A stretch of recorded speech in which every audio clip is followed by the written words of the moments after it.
Welcome back, Lelanders. Today we're going to talk about how close Trump was to almost being assassinated on the ancient ley line of sacrifice.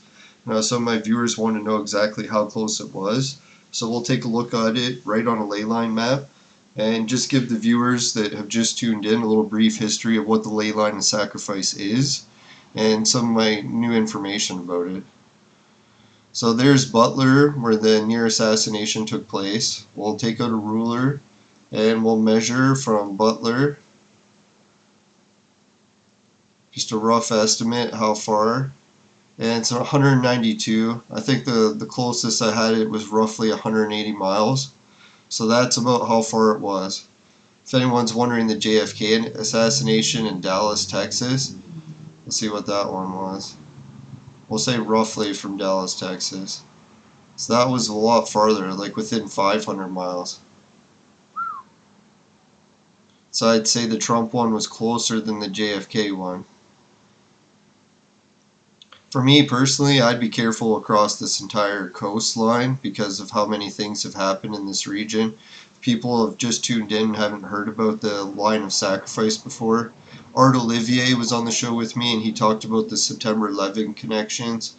How you got the Boston airport, the 9/11, like the September 11th, the World Trade Center Twin Towers. Then you got the Washington, the Pentagon building, where that took place. And then it goes all the way down to Tenochtitlan, or the city that was instructed to be built on this location by the gods with the cactus coat of arms legend. So that's some of the information for that. Oh, and if you want to go to where it starts here, it's even all the way down. People haven't guessed, they can tell what's here by the location alone. Sorry it takes so long to zoom in. This would be like if you're free falling, right?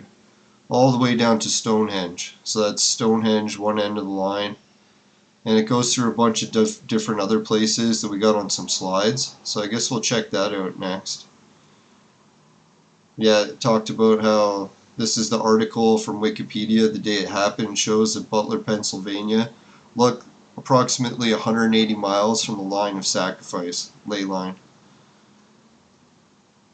Some of the other things that are on this line: Mecca, Cube, birth of Muhammad, Mount Hermon, where the fallen angels came to earth, Mount Olympus, where the gods live, Stonehenge we covered, trade centers we covered. It's where Mike Tyson and I think Tyson Fury. Someone could put in the chat if they know Tyson Fury was born on the line too. God of War, Cherokee Warriors, volcanoes, Pentagon. Sadly, the Miss USA died in the year of sacrifice, the metal ox, Chinese year, last day. Birth of Hitler, Saint Ivan, birth of Jesus, giant sinkhole. So that's some of the other stuff on this line. Oh yeah, and some other viewers pointed out it's where some of the crazy serial killings that happened in Canada. I think the ones with the dentists, sadly for them and all their families. All of Canada was hit hard by that one. Oh, and the Titanic sank near there too. So it's roughly about 200 miles, I give it. Some people say 100 kilometers. About how you have to really be careful on that line of sacrifice. Not that you can be more dangerous in other cases, but yeah, so there it is again, the location, Butler. No, sadly, what was it? Trump was hit and then person killed, firefighters, so sad for them and their families and all the US and all the other people injured in the shootings. Thoughts and prayers go out to everyone.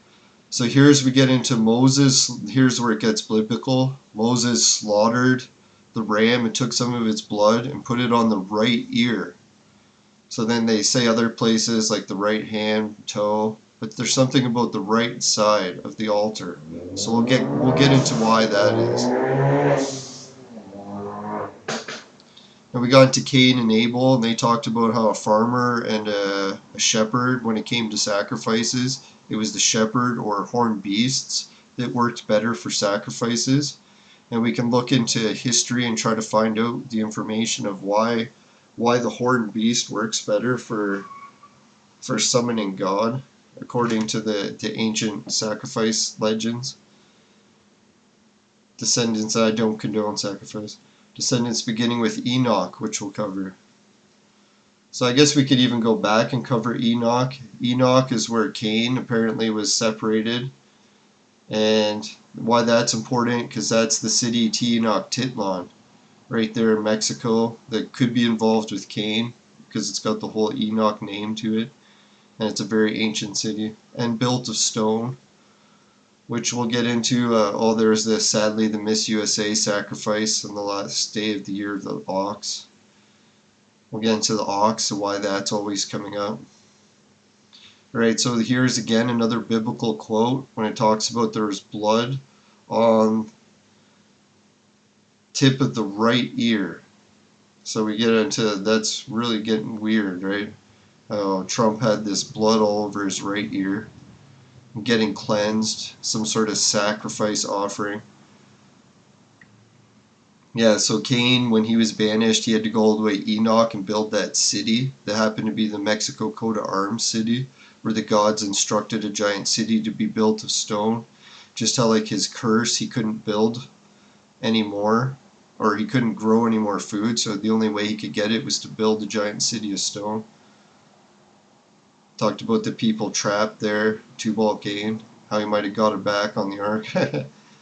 But anyways, we'll get into the Pleiades. Almost every culture around the world has that as the heavens. And this journey across from Orion's belt to the Pleiades is known as our soul's journey through the universe, or A to Z, Alpha to Omega.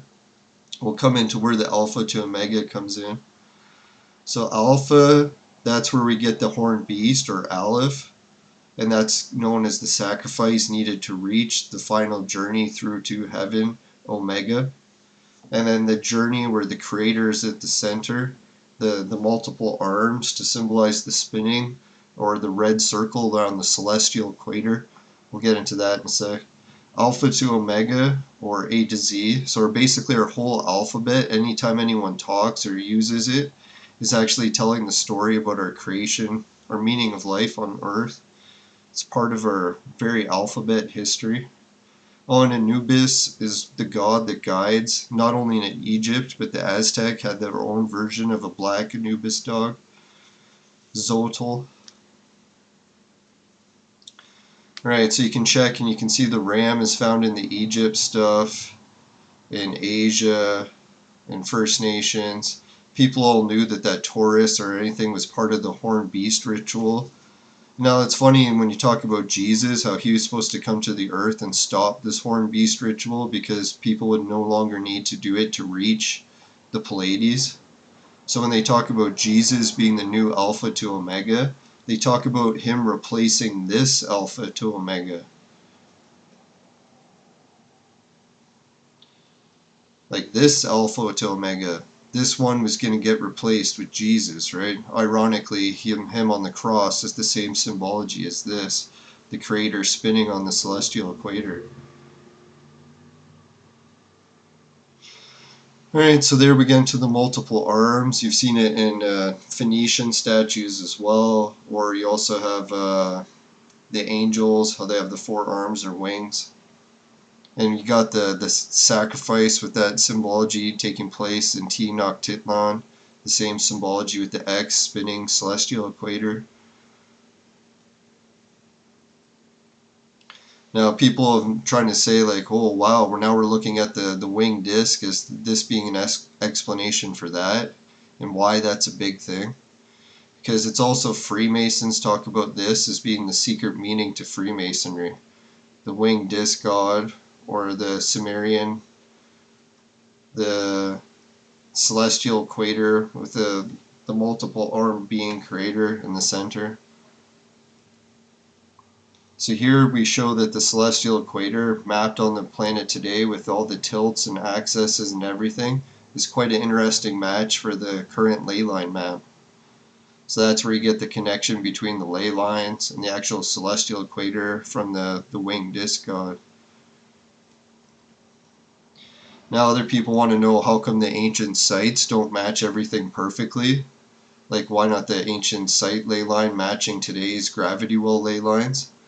And I put the two next to each other. The purple being the ancient site one and the blue being the modern one with today's Google Earth mapping. So you can see that, yeah, they are different, but not by much, right? Now, this same ley line or ancient ley line of sacrifice, if we look at planets like Mars, we can find out that that's where they have their largest volcanoes aligned. So it comes into some of the meaning behind the volcanoes and ancient sacrifices in human history. And we can look at other moons throughout the universe, like ones around Jupiter and Earth, and look at their sizes and evidence that the ley lines or gravity well technology is leaving similar shapes and patterns on the planet's surface or body's surface. And how this technology is evidenced not only with the serpent descending on the steps, the step technology of the gravity well shapes or eclipses is actually a calling card of the eclipse left in the sky as well.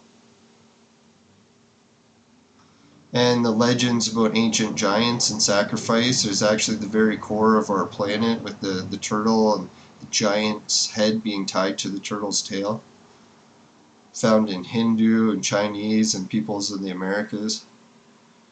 Oh, and a lot of this winged disc and celestial gravity well technology was actually ordered to be destroyed as part of the Bible, so people were not allowed to teach this information. So, just to give everyone a little peek at where, and thank God not more people were hurt, and hopefully we won't see any more violence. And yeah, praying for everyone involved. There was the Butler, where the assassination attempt occurred, and the ley line of sacrifice. So it's roughly 180 miles. I would say it's within range, that I'd be fishy about it. So that's my information. If anyone's got anything more they want to add to the chat, really appreciate it. Try to keep it as clean as you can for YouTube. Follow the guidelines.